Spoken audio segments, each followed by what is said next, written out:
Words can send a strong signal. It can tell someone that you're interested in a job and that you're qualified for a job. This week, I want you to talk to 3 people.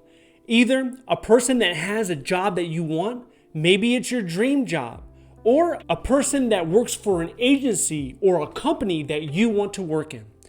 And these people, they need to have a similar background to you. So they either need to be from your hometown, went to the same university, went to the military if you share that with somebody, or a similar work history that you have. And you're gonna find these people for free. It's not gonna cost you anything. It's gonna cost you maybe a little bit of your time, but that's it.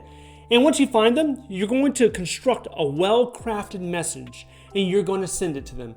Basically, you're trying to get 10 to 15 minutes of their time so that you can ask them questions. This could be through the phone. You can have a phone call, maybe a video call, or you can sit down, have yourself a cup of coffee, go to the local cafe, the local restaurant. And during your talk, you do not want to come off robotic.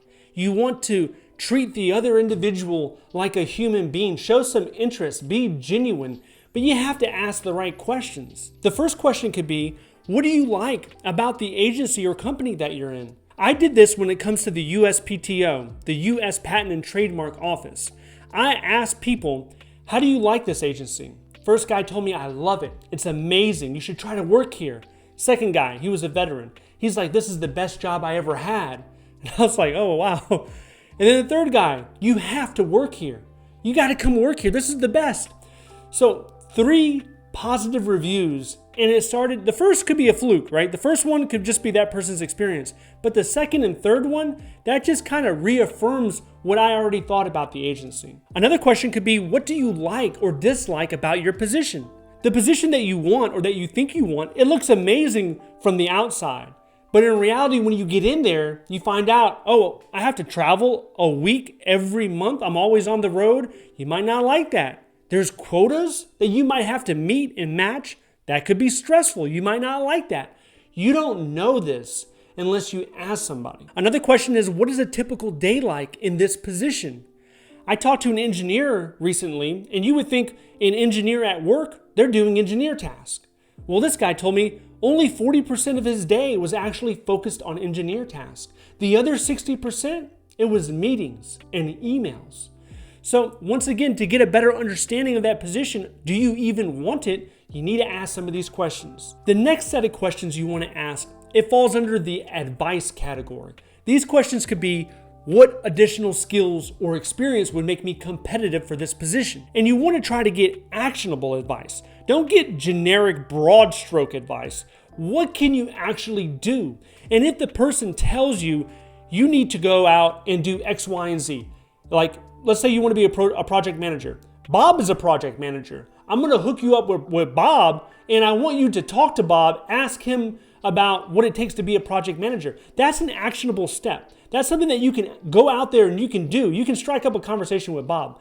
What you should be doing at this point is coming back after you've already talked to Bob. You've executed the actionable advice. You're going back to the person you were networking with, and you let them know, this is what I did. I did what you told me to do, and this was the result. So you're kind of closing the circle. And that's how it should be done. When we're talking about informational interviews, in order to keep the relationship growing, you want to do that. Another question is, what do you think is the best way to get those skills? So you might think the only way to get the skills is to go to the community college or to enroll in a university program. That might not be it. That costs a lot of money. It costs a lot of time. You probably don't even have to do that. You might have to just take a couple online courses, knock those out in a few weeks, and then all of a sudden you're back at the competitive level. Another question you can ask is, could you review my resume? Now, this is a big ask, so you shouldn't say it in the first meeting, all right? Have 2 or 3 meetings, talk to them, and build up to this. Reviewing someone's resume, it takes a lot of time, especially if you're doing it with good intentions and you're trying to be thorough. Many people will just take a quick glance at it and say, oh yeah, this should be good, or maybe you should change 1 or 2 things. But to have somebody really devote their time and go through it line by line, and they, in the back of their mind, they have the expertise, so they know how to make it more competitive. That is a heavy lift. That's a big ask. Also, you want to understand that informational interviews, and that's basically what we're talking about here. When you're reaching out, asking for someone's time, and you're asking these questions, it's called an informational interview. These informational interviews, this type of relationship that forms, this is a two-way street, okay? So you, as the person seeking knowledge, as the person seeking advice, you do not want to constantly be taking and taking and taking. You want to give something back. It could be your time. It could be whatever your expertise, your background. Maybe that person would like you to speak to somebody, their family member, their friend, their acquaintance. With the knowledge that you have, you should be eager, willing, and even offer your time to help that other person. So it's a two-way type of street. If you don't have any type of value to offer them, everyone has the ability to buy a cup of coffee, right? Or if they don't drink coffee, maybe tea or a soda, buy them a drink. That is also giving them value. Here's some caffeine. Thank you so much for helping me. That's value. Now, if you are applying to government jobs, maybe you've been applying for a while. Maybe the referrals are coming in, the interviews are coming in. You might wonder, how long is the federal hiring process? What are the timelines? What should you be expecting when it comes to the time it takes to get a federal government job? And if you're interested in that, I want you to watch this video next. If you would like to see more videos like this, please click like and subscribe. Thank you so much for watching, and I'll see you in the next one.